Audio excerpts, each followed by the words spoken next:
Bueno, buenas tardes. Hoy vamos a hablar de transporte de oxígeno.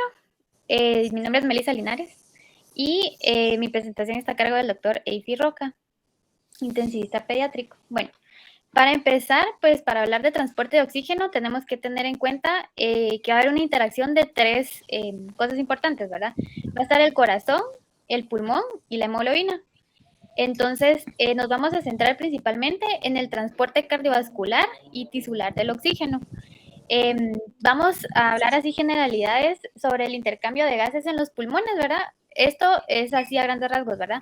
Que solo para recordar que el pulmón es el encargado del procesamiento y la captación de oxígeno y la eliminación del dióxido de carbono para satisfacer las demandas metabólicas del organismo. Y algo que va a tener mucha importancia también es la hemoglobina. La hemoglobina, como todos sabemos, pues va a ser la encargada de transportar el oxígeno al cuerpo, ¿verdad? Tenemos que tener en cuenta varias cosas importantes de la hemoglobina, que aquí están enlistadas y luego a lo largo de la presentación vamos a ir hablándolas así detenidamente. Entonces, solo para recordar, la hemoglobina, la concentración normal en la sangre arterial va a ser de 20 mililitros por decilitro. Y de esos 20 ml por decilitro, el punto 3 es el que va a estar físicamente disuelto o en el plasma. Entonces, estos valores, este punto 3 nos va a servir después para cuando les explique otras fórmulas. Entonces, solo como algo importante para recordarlo, 1 gramo de hemoglobina va a transportar 1.34 ml de oxígeno. Y adelante se los voy a mencionar también.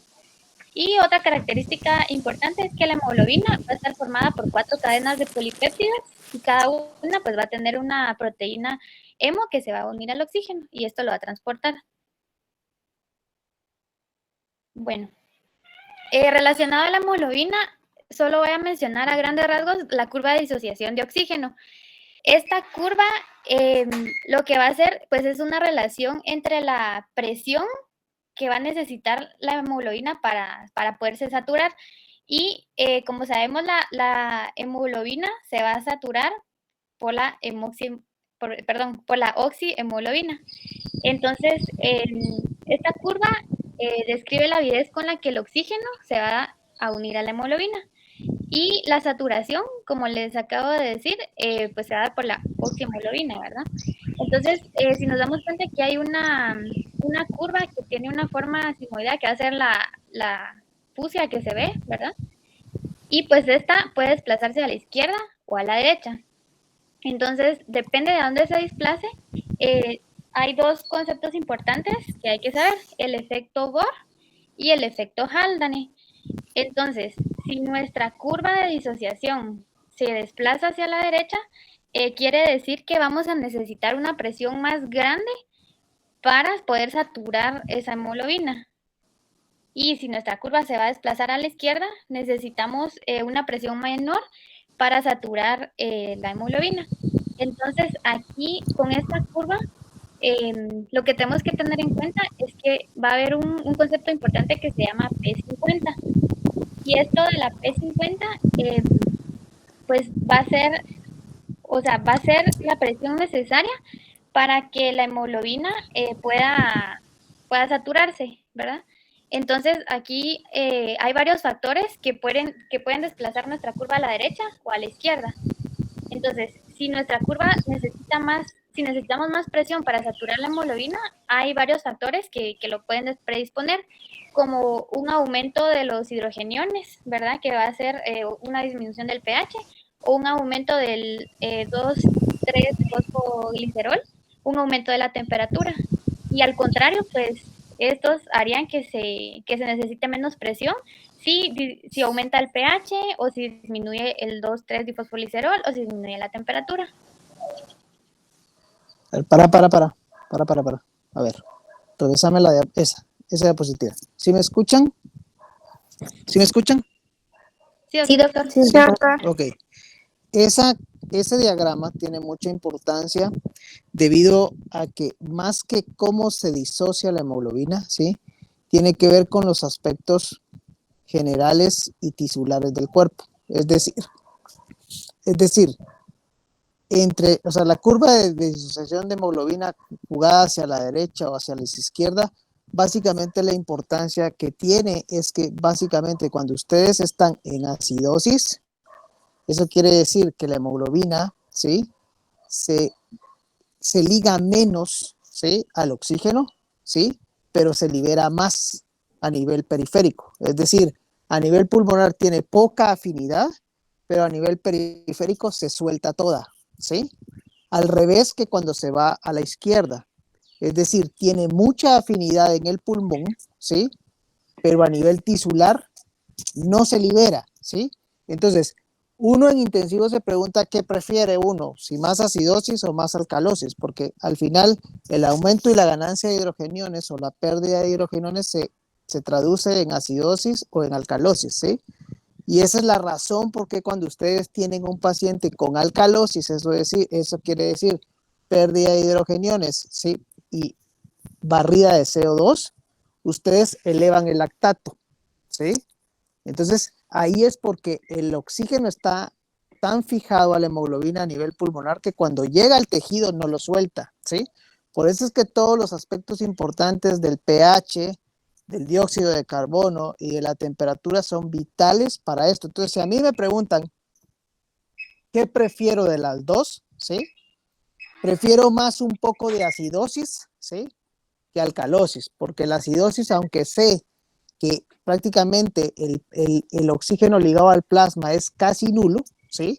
Más depende del transporte, entre el 97 y el 98% presente, o sea, tiene más importancia la hemoglobina ligada. Es por esto que cuando yo tengo a los pacientes con leve acidosis, eso quiere decir entre 7,28 y 7,32, ¿sí? Con eso estoy asegurando que el paciente, aunque sé que está captando poco oxígeno en el pulmón debido a esta curva, que si ustedes se dan cuenta, quiere decir que la PaO2 es directamente proporcional con la saturación de oxihemoglobina. Eso quiere decir que si yo tengo un paciente que satura 90%, ¿sí? debo de andar como por 60 de presión arterial de oxígeno. Es una relación directamente proporcional. Y por eso es que se da mucha importancia en intensivo esto, porque yo sé que aunque tenga un poco de acidosis, ese oxígeno se va a liberar más al tejido celular y por ende va a tener más funciones aeróbicas la célula para evitar la falla orgánica múltiple, ¿sí? ¿Sí se entiende? Sí, doctor. ¿Sí? Ok, continúa entonces. Ok. Bueno, entonces aquí está, son 4 puntos importantes de la curva, lo que mencionaba el doctor, ¿verdad? Que va a ser directamente proporcional. O sea, si estamos en el punto cero, una presión de oxígeno en cero significa que pues va a haber un 0% de saturación, ¿verdad? Que va a ser el origen de la curva. Y pues ahí va aumentando, ¿verdad? Son puntos que como claves, por así decirlo. Y si tenemos una PO2 del 100%, pues la saturación va a ser del 98%, la sangre arterial. Entonces, se resume en eso, ¿verdad? Que va a ser directamente proporcional. Y pues aquí solo está el concepto de la P50, ¿verdad? Que va a cuantificar la afinidad de la hemoglobina por el oxígeno y es la presión que va a producir una saturación del 50% bajo condiciones estándar. Entonces, eso sería pues, más o menos en resumen la curva. Bueno, entonces, para hablar de transporte cardiovascular y tisular de oxígeno, vamos a hablar de 2 conceptos importantes. Vamos a hablar de la difusión y del consumo de oxígeno. Entonces, antes de hablar de eso, solo vamos a recordar que la mitocondria es el sitio final del consumo de oxígeno y la producción del dióxido de carbono. La magnitud de la disminución de la presión de oxígeno entre la sangre arterial y venosa va a depender del transporte cardiovascular y de la demanda tisular, que es lo que les voy a mencionar un ratito. Y la disponibilidad va a ser el producto del gasto cardíaco y la concentración arterial de oxígeno. El aporte y la demanda van a determinar los niveles venosos. Y estos factores se relacionan con los principios de Fick. Ok, entonces, como el primer término importante, ¿verdad? Va a ser la disponibilidad de oxígeno y es la fórmula que nos tenemos que aprender, que es bien importante. La disponibilidad de oxígeno va a ser la cantidad de oxígeno que vamos a repartir o que se suministra, ¿verdad? A los tejidos en un minuto. Entonces, tenemos que sabernos ese concepto, ¿verdad? Es lo que se reparte en un minuto. Hay otra forma de medir la disponibilidad de oxígeno, que va a ser el índice de disponibilidad, que en vez de utilizar el gasto cardíaco, vamos a utilizar el índice cardíaco. Pero la que más se utiliza es el gasto cardíaco, ¿verdad? Y los principales determinantes son la hemoglobina y el gasto cardíaco. Ahorita vamos a ver por qué es la hemoglobina. La hipoxemia leve la vamos a poder compensar aumentando la hemoglobina y el gasto cardíaco. Y esto que está aquí resaltado es bien importante porque la cantidad normal de la disponibilidad de oxígeno es de 30 ml por kilogramo minuto. Y se utilizan estas dimensionales ml por minuto porque estamos diciendo que es lo que vamos a repartir a los tejidos por minuto, ¿verdad?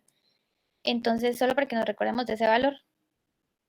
Ok, entonces aquí está la fórmula, ¿verdad? Estábamos diciendo que disponibilidad es igual al gasto cardíaco por el contenido arterial del oxígeno.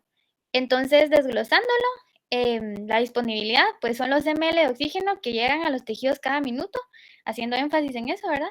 El gasto cardíaco, recordándonos que hace la frecuencia cardíaca por el volumen sistólico, y el volumen sistólico, pues, o sea, va a estar afectado por la precarga, la poscarga y la contractibilidad. Y la cantidad arterial de oxígeno es la cantidad de ml de oxígeno que tiene cada ml de sangre. Entonces, aquí está como más desglosada la fórmula, que la cantidad arterial de oxígeno, como hablé al principio, si se recuerdan, la hemoglobina tiene mucho que ver acá, ¿verdad? Por eso es que es un factor determinante, porque la hemoglobina va a estar una fracción unida de oxígeno, ¿verdad? Y una fracción que va a estar disuelta. Entonces, la que va a estar unida, se recuerdan que dije que era la capacidad de carga, ¿verdad? Que va a ser la capacidad de la hemoglobina para transportar 1.34 ml por 1 gramo de hemoglobina. O sea, es lo que se va a transportar, ¿verdad? Y en la fracción disuelta, o sea, nos referimos acá a la parte de oxígeno que se va a transportar en el plasma, ¿verdad? Entonces, estas dos cosas van a determinar la concentración arterial de oxígeno. Sí se entiende esa parte, ¿verdad?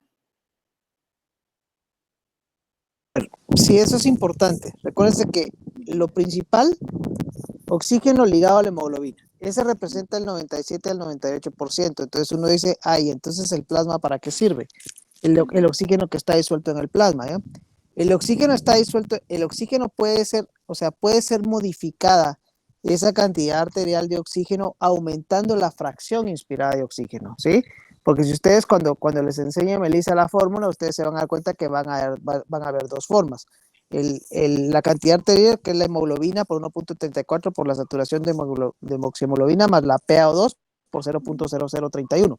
Entonces, cuando yo modifico la PaO2, ¿sí? Yo puedo llevarla hasta 500, ¿sí? Hasta 500 y le pongo oxígeno al 100%, ¿sí? Dependiendo de la capacidad del pulmón. Pero yo puedo aumentar cuando multiplico ese por 0.0031, ¿sí? Puedo aumentar mucho más los mililitros de oxígeno que le estoy dando por minuto al paciente. Entonces uno se pregunta, pues, ¿cuándo me sirve ese 0.031 si realmente si lo pongo con el FiO2 al 21% es casi nulo? Pero si cuando le logro aumentar la PA2 hasta 500 a los pacientes, ya, esos mililitros por minuto se vuelven muchos, ¿ya? Entonces, en pacientes que están con choque por hipovolemia tipo anémico, ¿sí? O los pacientes que están intoxicados por monóxido de carbono, yo subiendo la concentración de FiO2, le puedo dar una mejor cantidad arterial de oxígeno a expensas de ese 1 o 2% que lo estaría llevando a su valor más alto para dar una buena disponibilidad de oxígeno y evitar que las células sufran disoxia, ¿sí? ¿Sí se entiende? Sí, doctor. Ok, continúa. Bueno, entonces, ya sabiendo la fórmula, ¿verdad? El intercambio de la disponibilidad de oxígeno se va a lograr aumentando el gasto cardíaco si el oxígeno está normal, ¿verdad? Es lo que dice el doctor, aportando volumen, ¿verdad? El incremento de la PO2 alveolar y arterial no va a ser efectivo para aumentar la concentración arterial de oxígeno en condiciones de oxígeno normal, porque aquí interviene lo de la curva, ¿verdad? Porque la curva va a ser plana y los valores van a estar normales para la PO2, o sea, una reserva ventilatoria. Los cambios en la presión arterial de oxígeno son mucho más efectivos para cambiar la disponibilidad de oxígeno cuando la PO2 es baja y el intercambio de oxígeno se va a producir en la parte empinada de la curva. Y también se habla de la reserva eritropoyética, que esto se refiere a que los cambios en la concentración del hematocrito y la hemoglobina que ocurren en la hipoxia crónica pueden aumentar la disponibilidad del oxígeno. Entonces, estos son dos conceptos importantes, ¿verdad? La reserva eritropoyética, que tiene que ver con la hipoxia crónica, y la reserva ventilatoria, ¿verdad? Que se mencionó anterior. Ok, entonces, hablábamos del contenido arterial de oxígeno, pero pues aquí está la fórmula, ¿verdad? Para que nos la aprendamos. Entonces, el contenido arterial de oxígeno, pues va a ser el 1.34, que ahora ya sabemos a qué nos referimos con ese 1.34, ¿verdad? Por la hemoglobina, por la saturación arterial del oxígeno, más los 0.003, que es lo que va a estar disuelto en el plasma, por la presión arterial de oxígeno. Entonces, el contenido arterial de oxígeno va a ser la fracción del oxígeno que va a circular disuelto más la fracción que circula unida a la hemoglobina. Porque es la suma, ¿verdad? Ok, el segundo concepto importante es el consumo de oxígeno. Entonces, el consumo de oxígeno va a ser la cantidad que se va a utilizar. Entonces, lo anterior pues era lo que íbamos a suministrar en un minuto, ¿verdad? Y ahorita es lo que utilizamos en un minuto. Entonces el volumen del oxígeno que consumen las mitocondrias pues va a ser en unidad de tiempo, y se habla de volumen porque son moléculas de gas, ¿verdad? Como generalidades, la fiebre, tirotoxicosis y el aumento de la liberación o administración de catecolaminas va a incrementar el consumo de oxígeno, y la hipotermia y el hipotiroidismo son dos condiciones que tienden a disminuir el consumo de oxígeno. Entonces, igual que la otra fórmula, aquí la estamos desglosando, ¿verdad? Que el consumo del oxígeno, pues va a estar determinado por el gasto cardíaco igual, que ya sabemos, perdón, el gasto cardíaco, que era la frecuencia por la fracción de eyección, ¿verdad? Y la diferencia entre la cantidad arterial de oxígeno menos la concentración venosa de oxígeno, ¿verdad? Entonces aquí están las dos fórmulas desglosadas, ¿verdad? Que hacen la diferencia. Entonces aquí vienen otros dos conceptos importantes, la reserva de flujo y la reserva de extracción. La reserva de flujo pues nos indica que el consumo de oxígeno y los cambios de este se pueden lograr aumentando el gasto cardíaco, aumentando la diferencia arteriovenosa de oxígeno, pues que es la resta, ¿verdad? Esa es la reserva de flujo. Y la reserva de extracción nos dice que el incremento del consumo de oxígeno, ¿verdad? Mediante el aumento de la extracción venosa de oxígeno, pues va a ser la reserva de extracción. Los cambios en la presión venosa se van a minimizar con descensos de la concentración venosa de oxígeno por la forma de la curva en el equilibrio de la sangre, y va a ser importante mantener una presión venosa alta para el intercambio de los gases y la reserva de la microcirculatoria y tisular. Y todas estas reservas son mecanismos importantes para satisfacer el aumento de la demanda de oxígeno durante el ejercicio. Ok, entonces, perdón.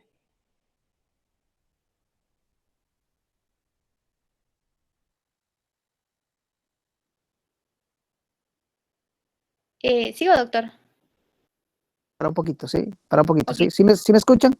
Ok. Sí. Estos conceptos son muy importantes porque uno dice, ay, pero ¿por qué tanta fórmula? ¿Y qué tiene que ver esto con el niño? Pues es la base fisiopatológica de muchas enfermedades que se producen en la unidad de cuidados intensivos. Y para poder entender toda la fisiopatología de las enfermedades, este es el principio básico. ¿Por qué? Porque cuando les hablan de cantidad arterial de oxígeno, uno para saber la cantidad arterial de oxígeno, uno tiene que irse y sacar una gasometría arterial, ¿sí? Cuando uno quiere conocer la cantidad venosa de oxígeno, uno va y saca una muestra de sangre del catéter venoso central, ¿sí? Entonces, hay algo que se llama índice de extracción de oxígeno y hay algo que se llama diferencia arteriovenosa, ¿sí? Eso es muy importante porque si la doctora les dijo que la cantidad, que si yo espero en condiciones normales en un niño tener de 18 a 20 mililitros ya por minuto por kilo de cantidad arterial de oxígeno, pues tengo que tener una diferencia entre 3 y 5, ¿sí? De la venosa para decir y poder evaluar que sea normal, o sea, la diferencia arteriovenosa va entre 3 y 5, ¿sí? Ahora, si yo a eso le tengo que sacar el índice de extracción, pues es muy sencillo, es cantidad arterial de oxígeno menos cantidad venosa de oxígeno, ¿ya? Partido cantidad arterial de oxígeno por 100. Y uno dice, ay, ¿para qué sirve eso? ¿Ya? ¿Sí? Y ese es más que un 20 o 30%, o sea que del índice de extracción realmente de todo lo que pasa ahí, ¿sí? A nivel celular, la célula solo utiliza el 20 al 30%. Entonces, cuando les hablan a ustedes de una reserva de extracción, ¿sí? Les está diciendo que esa reserva de extracción el paciente tiene 70% o 80% de reserva. Por eso es que los niños, es la explicación de por qué los niños aguantan tanto, ¿sí? Aguantan tanto hasta que realmente se ponen muy mal, ¿sí? Porque su reserva es muy grande, ¿sí? El detalle de esto es saber en qué punto intervenir, ¿sí? Porque hay puntos de no retornos, ¿ya? Eso quiere decir, cuando, cuando el consumo se vuelve dependiente de la demanda, entonces ahí es cuando afecta, ¿ya? Entonces eso quiere decir que el paciente no logra ni agarrar ni el 20%, empieza a agarrar menos. Y entonces empiezan a haber manifestaciones clínicas muy generales como taquipnea, como taquicardia, etcétera, etcétera, como cambios vasomotores, porque lo que está tratando el cuerpo es de que esa reserva siempre se conserve, ¿sí? Por eso es que lo primero que hacen los niños, y es lo más inespecífico cuando tienen un problema en el consumo de oxígeno, es hacer taquicardia y es hacer taquipnea. Ya después no importa si es por choque o si es por insuficiencia respiratoria o si es por un problema neurológico o pues si va por convulsiones o es por trauma, pero es lo primero que hace, ¿sí? Entonces tienen ustedes una reserva muy amplia, demasiado amplia, ¿ya? Que cuesta que los niños lleguen hasta descompensarse, a excepción de que tengan una enfermedad grave o que pase la evolución natural de la enfermedad. Estos conceptos son muy importantes porque tiene que ver mucho cuando ustedes hacen la valoración de taller de gas arterial, ¿sí? Entonces ustedes necesitan sacar una gas arterial y una gas venosa, ¿sí? De esa hacer una diferencia arteriovenosa que la van a encontrar entre 3 y 5, ¿sí? Y a eso le tienen que sacar un índice de extracción de oxígeno, ¿ya? Que les da más o menos del 20 al 30%. Para fines muy fáciles de poder explicar, ¿ya? Esto le sirve a uno para saber qué tipo de hemodinamia tiene el paciente, ¿sí? Entonces, básicamente hay 3 tipos de hemodinamia, ¿sí? Quiere decir que ustedes tienen a los pacientes con hiperdinamia, tienen a los pacientes con normodinamia, ¿sí? Y tienen a los pacientes con hipodinamia, ¿sí? ¿Qué es lo ideal?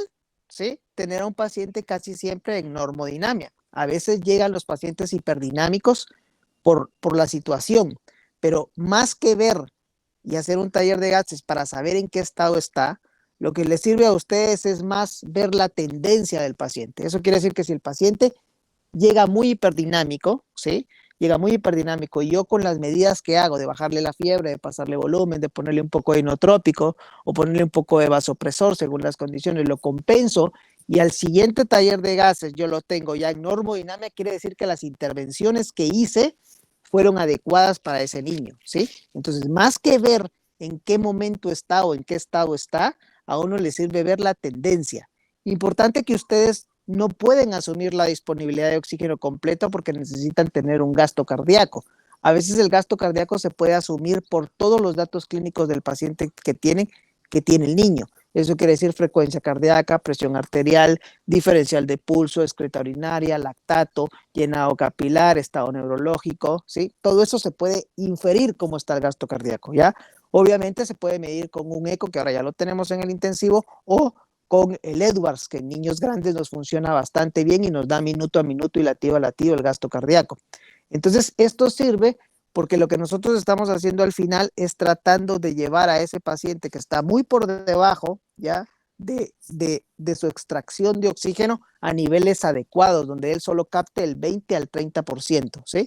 Y por eso es importante que ustedes sepan interpretar una saturación venosa central.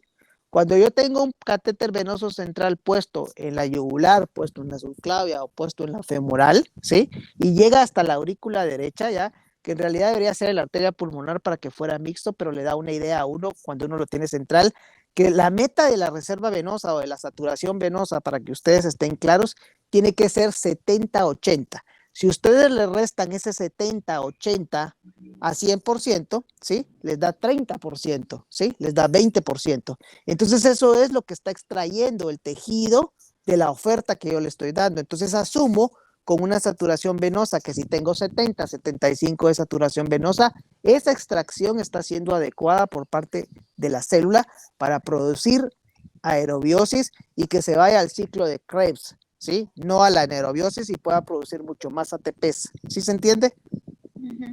Sí, ok, sí, pues continúa. Ok, entonces, hablando cabal ahorita de lo del metabolismo aeróbico y anaeróbico, ¿verdad? Y como resumen de los dos componentes importantes del transporte y el consumo de oxígeno, pues vamos a tener las zonas dependientes e independientes. Es una gráfica, ¿verdad? Que el objetivo, pues, de esta gráfica, pues, va a ser mantenernos, pues, en una zona independiente en el metabolismo anaeróbico, ¿verdad? Porque mientras más nos acerquemos a la zona dependiente, pues el paciente va a estar hiperlactatémico, ¿verdad? Que eso lo vamos a ver adelante con lo que estaba mencionando el doctor Roca de la hipodinamia y de la hiperdinamia. Pero solo es para que tengamos ahorita en mente lo de la curva, ¿verdad? Que hay que evitar llegar a una zona dependiente, ¿verdad? Porque ya cuando lleguemos aquí, pues ya va a ser como muy difícil el retorno. O las interacciones ya no van a ser a tiempo. Ok, entonces otro concepto importante es la saturación venosa mixta de oxígeno, que esta va a ser o se va a utilizar como medida para el equilibrio entre la demanda y la oferta de oxígeno. Y pues aquí está la fórmula, ¿verdad? Que va a ser la concentración venosa de oxígeno menos el oxígeno disuelto por la hemoglobina por 1.34. Y la hemoglobina pues va a ser la concentración de hemoglobina, ¿verdad?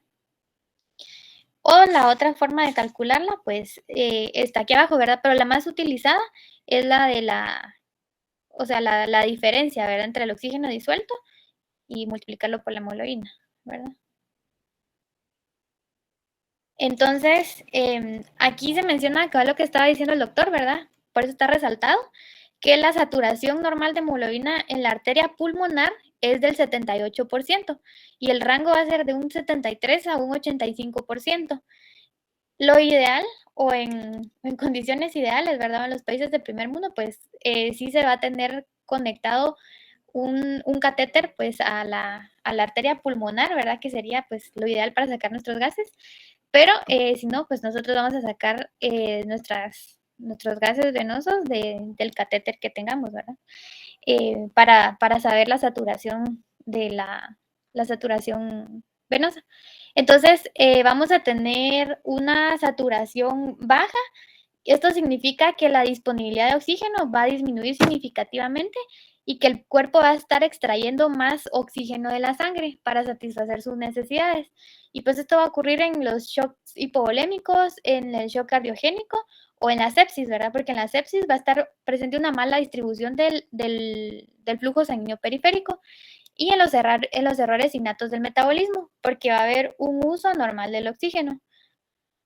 Y una saturación alta o normal se puede ver en los casos de hipotermia, porque va a haber una disminución de la demanda de oxígeno, o en la muerte cerebral, porque el cerebro pues, es el sitio con mayor consumo de oxígeno, ¿verdad? Entonces aquí hay una tablita de las condiciones que se van a asociar, ¿verdad? Con la saturación venosa mixta, la reducción y el incremento de la saturación, ¿verdad? Entonces en la reducción, una disminución de la entrega, una disminución arterial de la saturación, una disminución de la hemoglobina, de la concentración y aumento del consumo. Y lo que va a incrementarlo, pues disminución de la entrega, disminución del consumo y disminución de la extracción. Ok, entonces ahorita otra cosa importante, ¿verdad? Que nos mencionó el doctor hace un ratito fue el índice de extracción de oxígeno. Esto es algo que tenemos que aprendernos, la verdad que va a ser súper importante, que va a ser la diferencia arteriovenosa dividido entre el contenido arterial de oxígeno. Entonces, cuando hagamos esta fórmula, esto nos va a indicar dos valores, ¿verdad? El valor normal del índice de extracción, que justo lo dijo el doctor, que iba a ser de 25 a 30%, y el valor de diferencia arteriovenosa, que va a ser lo normal o lo ideal, tendría que estar de 3 a 5. Y estos son dos valores que tenemos que saber porque a partir de esto, pues vamos a determinar si nuestro paciente va a estar hipodinámico, hiperdinámico o normal, ¿verdad? Entonces, va a estar normal la diferencia de concentración cuando sea de 3 a 5 y si es menor a 3, el paciente va a estar hiperdinámico y si es mayor a 5, pues va a estar en hipodinamia. Y el índice de extracción de oxígeno va a ser normal, recalcando de 25 a 30 y va a estar en hiperdinamia si es menor a 25 y en hipodinamia si es mayor a 30. Entonces, las causas, ¿verdad? De una hiperdinamia puede ser un shock séptico, un shock caliente, hipertiroidismo, que el paciente esté anémico, con fiebre, que tenga dolor, o hipervolémico, ¿verdad? Y las causas de hipodinamia, que se pueden dar también en un shock séptico, en un shock frío, hipotermia, que el paciente esté hipoglicémico, hipovolémico o hipotiroidismo. Y ya para como ir finalizando los conceptos, pues vamos a hablar de tres conceptos importantes, o sea, son tres diferencias importantes: hipoxia, hipoxemia e hipercapnia. Pues la hipoxia va a ser un estado patológico en el que el cuerpo no va a recibir un suministro adecuado de oxígeno. La hipoxemia va a ser una disminución de la presión arterial de oxígeno, una baja saturación de oxígeno que va a limitar el intercambio gaseoso pulmonar. Y la hipercapnia, pues va a ser el aumento de la presión de la concentración de dióxido de carbono y una ventilación insuficiente. Entonces, lo que nos importa aquí es la hipoxia, ¿verdad? Que vamos a hablar de 4 tipos de hipoxia. Va a haber una hipoxia hipóxica, una hipoxia anémica, una hipoxia por estancamiento y una hipoxia histotóxica. Y a modo de resumen, aquí hay un mapa conceptual de los 4 tipos de hipoxia, ¿verdad? Entonces, la hipoxia, pues puede ser por dos razones, ¿verdad? Por una mala utilización tisular de oxígeno o una disminución del aporte de oxígeno. Si va a ser una mala utilización tisular de oxígeno, vamos a hablar de una hipoxia histotóxica. Ahora, si va a ser una disminución del aporte de oxígeno, de aquí se van a desglosar los otros 3 tipos de hipoxia, ¿verdad? Entonces, si hay una disminución del aporte de oxígeno en sangre, esto se puede deber a una obstrucción arterial o a una disminución del flujo, que esto va a ser una hipoxia circulatoria. Si hay una disminución igual del aporte de oxígeno, pero esta disminución va a ser del contenido sanguíneo del oxígeno, vamos a hablar de los otros 2 tipos de hipoxia, ¿verdad? Si es una disminución del oxígeno que va a estar disuelto, o sea, la cantidad del oxígeno que va a estar en el plasma, que es el 0.003, vamos a hablar de una hipoxia hipoxémica. Y si es una disminución del oxígeno que se va a unir a la hemoglobina, vamos a hablar de disminución de la hemoglobina o alteración de la saturación, que va a ser una hipoxia anémica o hemoglobinopática. Entonces, en resumen, estos serían los 4 tipos de hipoxia, ¿verdad? Que sí los tenemos que tener en mente. Y pues hay 4 causas, esos son los tipos 4, perdón, son los 4 tipos de hipoxia. Pero hay causas que también van pues a darnos hipoxemia. Entonces, estas 4 causas son la disminución de la presión inspirada de oxígeno, una hipoventilación alveolar, los trastornos de difusión, que sería la tercera causa, y la cuarta causa, una disminución de la relación de ventilación-perfusión, que esto puede estar dado por el espacio muerto o los cortocircuitos. Y pues, en resumen, eso sería Solo regresame la diapositiva anterior, la anterior, esa. ¿Esa? Esa, sí, esa. Esa es muy importante, porque si ustedes se dan cuenta aquí, lo que, lo que está fallando al final es la disponibilidad de oxígeno y así como el consumo, o tanto del órgano efector como para ofrecerlo, como para el receptor para procesarlo. Entonces, importante es que ustedes sepan que, por ejemplo, de las tres tipos de hipoxia, ¿sí? Las hipoxias que mejor responden, ¿sí? Son las hipoxias hipoxémicas, que básicamente es un problema del pulmón, ¿sí? Por hipoventilación alveolar, por cortocircuitos, por aumento del espacio muerto, por trastornos de difusión, por trastornos de convección. Y esos básicamente se resuelven mucho de ellos con la ventilación mecánica o con los dispositivos de oxígeno. De ahí el concepto del PALS, que la primera droga, o sea, la primera droga que se pone es el oxígeno, ¿sí? ¿Ya? Porque al final es una droga, ya es el rey de las drogas, ¿sí? Se pone el oxígeno, ¿ya? ¿Por qué? Porque ustedes lo que van a tratar de hacer es, digamos que revertir, ¿ya? En el procesamiento de esa entrega de oxígeno, aumentando la fracción inspirada de oxígeno. Esa es la meta, ¿sí? Si ustedes llegan, por ejemplo, a lo último que es la, eh, la, la ventilación de alta frecuencia o el ECMO veno-venoso para los problemas pulmonares, lo que ustedes están haciendo es tratar de alguna manera que haya un paso de oxígeno hacia el alveolo, ¿sí? Eso es lo importante. Entonces, muchos de esos trastornos son muy reversibles. Si tenemos una disminución de la hemoglobina, pues básicamente es transfundir pues células empacadas, ¿ya? Recuérdense que la meta en los intensivos es de 7 a 10 gramos de hemoglobina. Con 7 gramos de hemoglobina, ustedes son capaces de tener una buena disponibilidad de oxígeno y por ende un buen consumo de oxígeno. Y probablemente el que peor pronóstico tenga de estos tipos de hipoxia, ¿ya? Es la hipoxia por estancamiento, ¿ya? Y esto es básicamente cuando hay fallo de bomba. Eso quiere decir que yo le pongo dobutamina al paciente porque llega un choque, le pongo adrenalina, luego le pongo milrinona, le voy agregando aminas vasoactivos con diferentes mecanismos de acción para tratar de que la bomba funcione y llegar a la meta de tener el índice cardíaco arriba de 3.5 litros por minuto por metro cuadrado, ¿sí?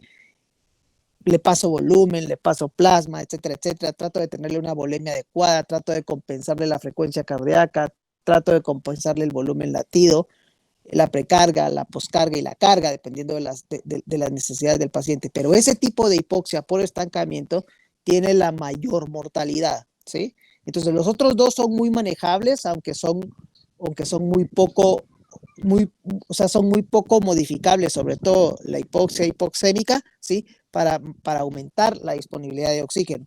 Más sin embargo, el aumento de esa disponibilidad de oxígeno y esa cantidad arterial de oxígeno es muy alta con la hemoglobina.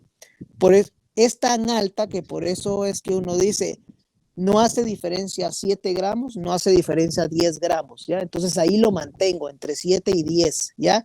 Cuando digo sí transfundo células empacadas, cuando el paciente tiene datos de compromiso hemodinámico, eso quiere decir está taquicárdico, está hipotenso en el límite, tiene saturaciones venosas limítrofes, tiene lactato menor en 2, 3, tiene insuficiencia cardíaca, entonces a ese sí lo transfundo, ¿ya? Pero si tiene 7 gramos y está hemodinámicamente estable, a ese no lo transfundo porque su disponibilidad de oxígeno es adecuado para esa necesidad que él tiene. Aquí más importante es saber si esa disponibilidad de oxígeno y ese consumo de oxígeno, no importando si tenga 18, no importando si tenga 20, ¿sí? De cantidad arterial de oxígeno, es adecuado para sus necesidades. Eso es básicamente la base de esto. Y he aquí el concepto más importante que probablemente uno dice, bueno, si llega un paciente muy comprometido respiratoriamente, con frecuencias respiratorias en 60, con mucho trabajo respiratorio, con mucha taquicardia febril, y dicen los abajo en la emergencia, dicen, bueno, a este paciente lo intubo, ¿sí? Y tienen toda la razón de intubarlo. ¿Por qué? Porque recuérdense que cuando ustedes le quitan el esfuerzo respiratorio al paciente tanto chocado como tanto con insuficiencia respiratoria, ustedes lo que hacen es bajarle el consumo de oxígeno 20-30%. O sea, lo ponen a descansar, ¿sí? Y eso ayuda mucho para que ese flujo, porque al final ese es un flujo con oxígeno, ¿sí?, se redirija a los lugares donde el paciente tiene que llegarle el flujo. Recuérdense que en shock, en insuficiencia respiratoria, la fisiopatología de la reperfusión, significa que hay órganos que el cuerpo se equivoca y dice, ay no, hay órganos que necesito perfundir, cuando realmente el organismo lo que hace es equivocarse, ¿ya? Perfunde lechos unguiales, ¿ya? Perfunde muchas veces piel, ¿ya? Perfunde muchas veces hueso, cuando lo que necesita no es perfundir hueso, es perfundir corazón, es perfundir riñón, es perfundir cerebro, ¿ya? Es perfundir tripa, ¿ya? Que recuérdense que cuando hay un trastorno de mala disponibilidad de oxígeno, no importando el tipo circulatorio, hipoxémico o anémico, lo primero que sufre es el mesenterio, ¿sí? O sea, la tripa es lo primero que sufre. Entonces, es lo primero que sufre y es lo último en recuperarse. Entonces, he ahí el otro concepto importante de ser muy cautos cuando tienen un niño muy grave y valorar realmente cuándo le van a dar de comer, ¿ya? Porque por la reperfusión muchas veces esos niños se pueden perforar. Porque recuérdense, en los trastornos de disponibilidad de oxígeno y de consumo de oxígeno, el primer órgano en afectarse es el mesenterio y es el último en recuperarse, ¿sí? Creo que con esto terminamos, ¿verdad, Melissa? Sí, doctor. Sí, ¿Sí? doctor. Está Ok. grabado. No sé si tienen alguna duda, alguna pregunta.